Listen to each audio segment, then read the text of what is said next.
Right, good morning everybody. My name is Alastair Blair from thePotentMix, and I'm talking this morning to Chris Peace, who's the Managing Director of Peace Recruitment.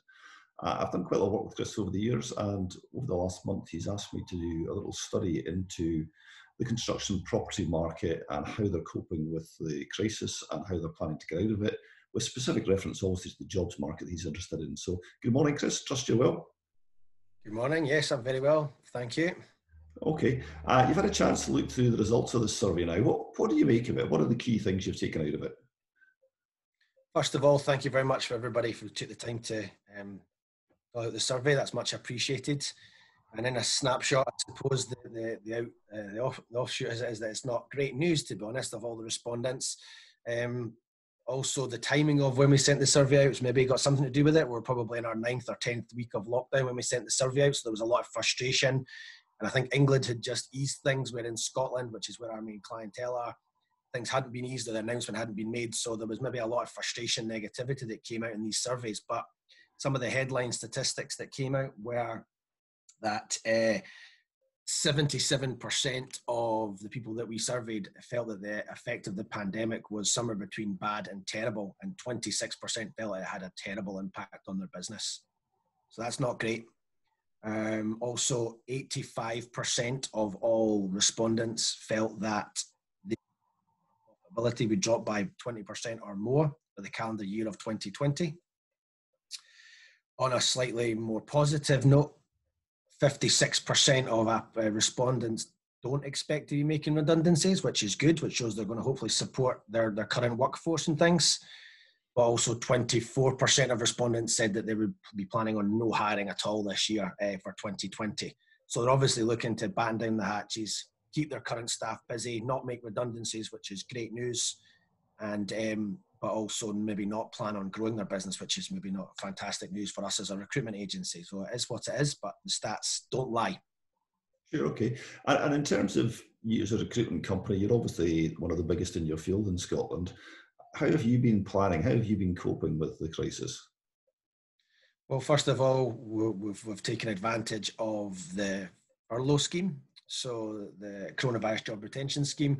So from the 1st of April, we've had our team furloughed, apart from just a couple of key individuals, myself, my business partner on the trades and labour side, and my credit controller, who was making sure we had the cash still coming in. Everybody else has been furloughed and enjoying doing their DIY in the garden or whatever. So, and that's the case. But good news is we started to fade some people back last week, and we're going to continue to do that over the next kind of 8 weeks as we move towards hopefully bringing the whole team back in. So that's hopefully positive signs. Okay, and just again, in terms of looking forward for the industry as a whole, how do you see recruitment dovetailing with your clients' expectations of the market? Well, first of all, over the next kind of couple of months initially, I think we're going to offer support and help and guidance and try not to be too salesy and stuff. And we're going to support the candidates that need our help just now as well, those that have maybe lost their jobs or are at risk of redundancy and things. And we've got a responsibility to help them as well as the actual client who pays the bill at the end of the day. So we'll fade ourselves back through and start supporting. But my plan is that if there's going to be less jobs for us to work on, we're going to build a high performance revolution. We're going to try and take our fill rate from a 30% level, which is where we're at over the last 8 years or so. Industry average is 20%, and we're going to try to take that to 50% fill rate for jobs, so that clients can rest assured that they're more likely to get the job filled if they work with us. And that high performance and higher level of quality I'm going to try and instill with the team members that are back and working away with me, as well as we'll be working from home probably at least 2 days or 3 days a week to start with. So we've got all the facilities in place to do that, and we'll just support our clients to make sure we stay safe. And if we can work from home, we will be, which is the plan. But hopefully back in the office before not too long, because the culture and the camaraderie between the team is really important for within recruitment and in sales generally, obviously. Sure, okay. So looking ahead, realistic but optimistic, or is that too strong a word? I think a lot of the people that we're speaking to and a lot of clients are expecting things to maybe start kicking in a little bit more in Q4 for this year. So I think it will be a case of, sort of October, November, December, things start to come back a little bit better. And that's the clients that are saying that, not me. So yes, I'm hopeful, and we will be in a good position. We're in a good cash position.